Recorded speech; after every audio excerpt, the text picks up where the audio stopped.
O 1º Batalhão de Forças Especiais é a unidade de elite do Exército Brasileiro, capacitada para o planejamento, condução e execução de operações de guerra em situações específicas. A unidade atua dentro de um vasto conceito de guerra, como a guerra irregular, contra-terrorismo, fuga e evasão, inteligência de combate, contra-guerrilha, resistência, operações psicológicas, reconhecimento estratégico, busca, localização e ataques a alvos estratégicos, além da assistência militar, operações de paz, evacuação de não combatentes e ajuda humanitária. O batalhão é subordinado ao Comando de Operações Especiais de acordo com a organização e adestramento do Exército Brasileiro, tratando-se da sua principal unidade de elite.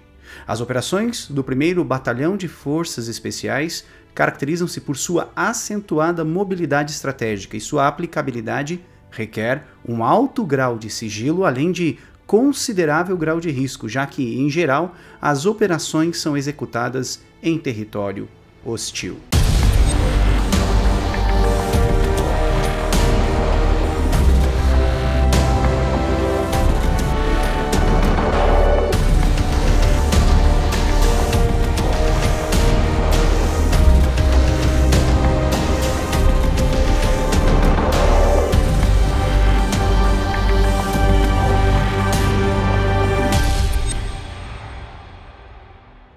Seja bem-vindo ao canal do Almanaque Militar, a sua revista histórica semanal aqui no YouTube. É um prazer ter a sua audiência todos os sábados às 19 horas. E antes de começarmos o vídeo de hoje, eu peço que você se inscreva em nosso canal. Não deixe de ativar o sininho das notificações para não perder nenhum lançamento e também cogitar a possibilidade de tornar-se um membro. Escolher a pauta do nosso próximo vídeo pode ser uma decisão sua.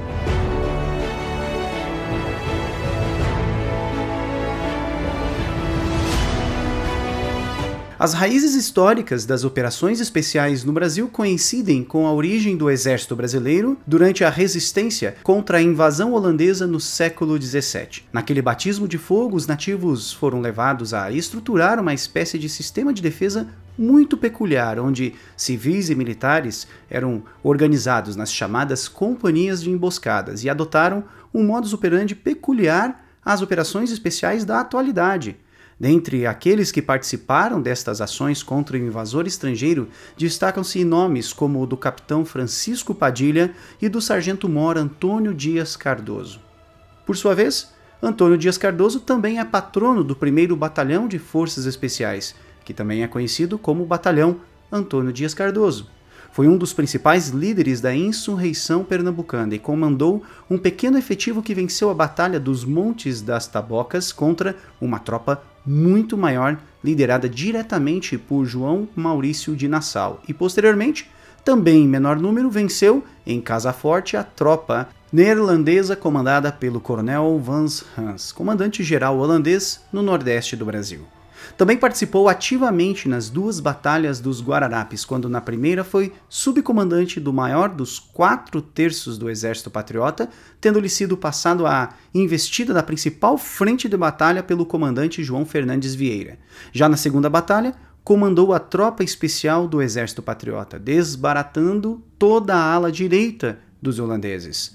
Não se tem muitos registros históricos sobre esse personagem, mas acredita-se que ele tenha nascido em Portugal e vindo ainda muito menino para o Brasil. Cardoso, que começou no posto de soldado durante a invasão de 1624 a 1625, teve sucesso ao lado de sua companhia ao conter o invasor no perímetro de Salvador, que estava cercada pelos melhores soldados de Maurício de Nassau. Por seus feitos durante a campanha, ele chegou rapidamente ao posto de capitão, onde ele foi para a reserva. Porém, devido ao seu reconhecimento, foi novamente convocado para lutar. Era de conhecimento geral as técnicas de guerrilha utilizadas pelos indígenas que Cardoso conhecia. Eles utilizavam emboscadas em ampla escala. Em 1645, ele recrutou, treinou e liderou uma força de 1.200 pernambucanos mazombos insurretos, armados com armas de fogo, foices, paus e flechas, e preparou uma emboscada em que derrotaram 1.900 neerlandeses, os quais muito melhores equipados. Este sucesso lhe valeu o apelido de Mestre da Emboscada.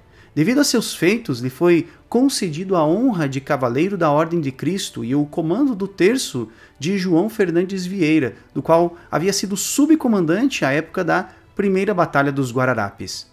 Em 1656, ele foi nomeado mestre de campo, encerrando definitivamente a sua carreira militar. Em 1657, assumiu o governo da capitania da Paraíba. Devido a ter comandado esta tropa especial do chamado Exército Patriota, e principalmente por ter operado naquela época da mesma maneira com que fazem atualmente as nossas tropas de forças especiais, combatendo em menor número, sem posição fixa, usando a surpresa como elemento de combate, utilizando-se de emboscadas e recrutando a população local, além de treinar elas em técnicas de guerras irregulares, como guerra de guerrilha, por exemplo, ele foi homenageado como patrono do 1º Batalhão de Forças Especiais do Exército Brasileiro e por isso é reconhecido atualmente como o primeiro operador de forças especiais do Brasil. Já no decorrer do século XX, a evolução do combate moderno tornou imprescindível a adequação da estrutura das operações especiais aqui no Brasil. A origem das Forças Especiais Brasileiras remonta ao ano de 1953. Naquele ano, um acidente aéreo ocorrido na Amazônia despertou a atenção de autoridades governamentais, pois o Brasil não tinha, até então, elementos em estado de alerta para serem empregados em missões de busca e salvamento daquela natureza. Ligações estabelecidas entre o Ministério da Guerra e o da Aeronáutica definiram a criação de equipes de salvamento compostas de oficiais e sargentos paraquedistas do Exército do então Núcleo de Divisão Aeroterrestre. Esse grupo, inspirado na doutrina das Forças Especiais, também conhecidas como os Boinas Verdes e também dos Rangers do Exército dos Estados Unidos, aperfeiçoou então a missão de busca e salvamento em operações especiais. Como consequência, foi criado em 1957 o curso de Operações Especiais. A natural evolução da doutrina das operações especiais determinou, em 12 de agosto de 1968, a implantação do Destacamento de Forças Especiais, o embrião das unidades de operações especiais da Força Terrestre, subordinado ao Centro de Instrução Paraquedista General Penha Brasil, bem como a criação do curso de Ações de Comandos e dos cursos de Forças Especiais, visando a formação dos valiosos e necessários recursos humanos. O batismo de fogo da unidade ocorreu na década de 1970, durante as operações contra a Força de Guerrilha do Araguaia, quando destacamentos das Forças Especiais lutaram quase que ininterruptamente durante toda a campanha em ações de defesa do território nacional. O sucesso no combate contra estas guerrilhas se deveu principalmente pelo fato de que tais militares eram especialistas em todos os tipos de operações, além deles serem os mais treinados soldados do Exército Brasileiro. Destacaram-se principalmente a ação do Grupo de Elite das Forças Especiais. No início da década de 80, depois de mais de 20 anos de atuação efetiva, decidiu-se então ampliar a estrutura da organização militar, transformando-a em batalhão. Assim, no ano de 1983, o Destacamento de Forças Especiais foi transformado no 1º Batalhão de Forças Especiais instalado na Estrada do Camboatá, em Guadalupe. Em 1991, guerrilheiros das Forças Armadas Revolucionárias da Colômbia, as FARC, adentraram o território brasileiro e atacaram um pequeno contingente de fronteira do Exército Brasileiro. A resposta foi imediata e o até então Batalhão de Forças Especiais realizou em conjunto com outras unidades uma operação de retaliação, conhecida como a Operação Traíra. Nesta missão, totalmente confidencial, foi enviado do Rio de Janeiro um grupamento de forças especiais. Após um período de 2 meses de operações na floresta amazônica, é revelado ao ministro da Defesa e publicado pelo Comando Militar o sucesso da missão. No primeiro registro continha a informação de que a missão havia sido um sucesso sem nenhuma baixa nacional. Já para os colombianos o resultado foi diferente. O total de 12 guerrilheiros mortos, inúmeros capturados e a maior parte dos armamentos e equipamentos roubados foram recuperados pelos batalhões brasileiros. E desde então, nunca mais se soube de invasões das FARC em território ou ataque a militares brasileiros.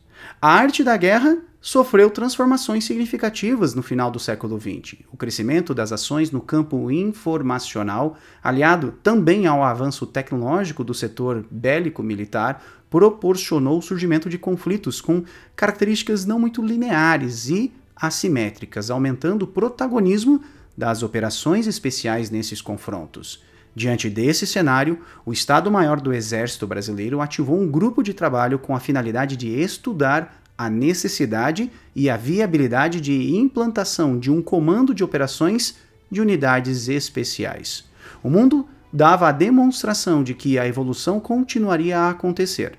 O terrorismo global e o aumento da participação de agentes não estatais promoveram notáveis mudanças nas dinâmicas dos antagonismos.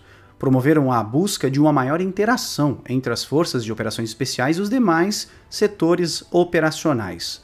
Assim, seguindo uma tendência global e com o intuito de multiplicar o poder de combate das forças regulares, a Força Terrestre criou a Brigada de Operações Especiais em 2002. No escopo dessa evolução, a Companhia de Ações de Comandos também foi transformada no 1º Batalhão de Ações de Comandos, e o Destacamento Contra-Terrorismo, sucessor do saudoso Destacamento Alfa-Ômega, passou a integrar o 1º Batalhão de Forças Especiais.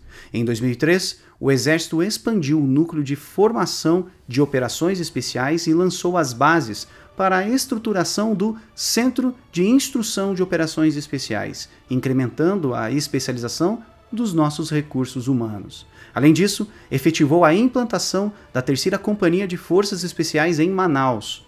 10 anos depois, em 2013, a Brigada de Operações Especiais passou a denominar-se Comando de Operações Especiais, e em uma recente portaria ele recebeu a denominação histórica de Forte do Camboatá. Esse módulo estratégico da nossa Força Terrestre, ela tem capacidade para operar dentro e fora do território nacional por meio de suas 10 organizações militares. Sob a proteção das Nações Unidas, cabe ressaltar também a expressiva participação do então Destacamento de Operações de Paz, o chamado do Paz, em proveito do Batalhão Brasileiro na missão de estabilização das Nações Unidas no Haiti, no início do século XXI. Por mais de uma década, nossos operadores especiais eles portaram com muito orgulho o capacete azul das Nações Unidas e a bandeira brasileira foi estampada em suas fardas, projetando o nosso país dentro de um cenário internacional. Desde a criação do Comando de Operações Especiais, os operadores especiais foram desafiados a enfrentar situações que, compreendidos no amplo espectro dos conflitos atuais e não enquadradas em formatos regulares, exigem soluções rápidas, sigilosas e inéditas, além, claro, da criatividade. Neste contexto, dentre as diversas operações de elevada sensibilidade, dá para deixar destacado a participação dos nossos chamados gorro pretos nos grandes eventos e também na segurança das embaixadas brasileiras na Colômbia, na Costa do Marfim e na República Democrática do Congo. Atualmente, sob a coordenação do Comando de Operações Terrestres, os comandos militares de área têm feito um largo emprego das operações especiais nas mais variadas missões que eles conduzem. Nesse sentido, a integração entre as frações do Comando de Operações Especiais e a tropa convencional vem permitindo a multiplicação de forças e promovendo a coordenação simultânea de esforços quanto ao treinamento, ao equipamento e ao emprego. Hoje, o 1º Batalhão de Forças Especiais encontra-se localizado em Goiás, e essa localidade é estratégica no território brasileiro, isso porque dali as tropas podem ser movidas para qualquer região do país por conta da sua localização centralizada. Para ingressar no Batalhão de Forças Especiais, o militar deve se formar no curso de Forças Especiais. A formação é exclusiva para militares de carreira do Exército com uma patente mínima de 3º sargento. Logo, ela é composta por militares que saem predominantemente da ESA e também da Escola Preparatória de Cadetes do Exército. E como pré-requisito, o militar também deve possuir o curso de Ações de Comandos e o curso básico paraquedista. O curso de Operações Especiais é sediado na cidade de Niterói, no Rio de Janeiro, e tem uma duração prevista de mais ou menos 23 semanas. Nesse período de formação, o Exército vai reunir neste militar todo o treinamento de elite da Força. Dentre as diversas instruções que os militares irão passar dentro do seu processo de formação, destacam-se o intenso treinamento físico, como natação, luta, marcha, treinamento neuromuscular, exercícios de longa duração e o treinamento psicológico. Após a formação, o militar então vai ingressar no 1º Batalhão de Forças Especiais e continuar se aperfeiçoando. Este aperfeiçoamento ele é contínuo e imprescindível para a realização das atividades deste batalhão, que são sempre, como dito anteriormente, de alto risco e também de alta complexidade. A principal marca de atuação do Batalhão de Forças Especiais na atualidade são missões de caráter de urgência e de alta complexidade.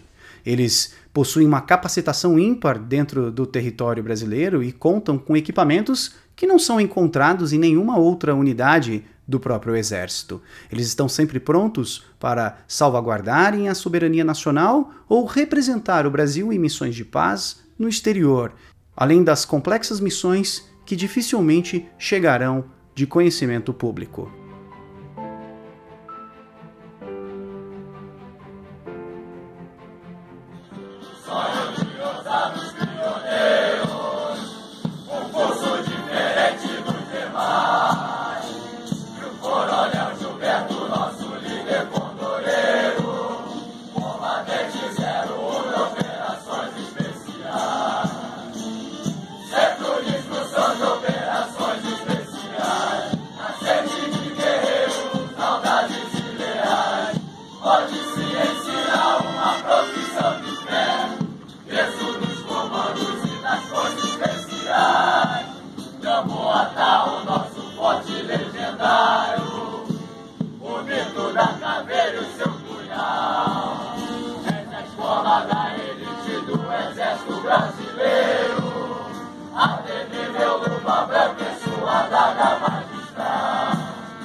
Formando a cumprir missão real, nos céus e nas montanhas,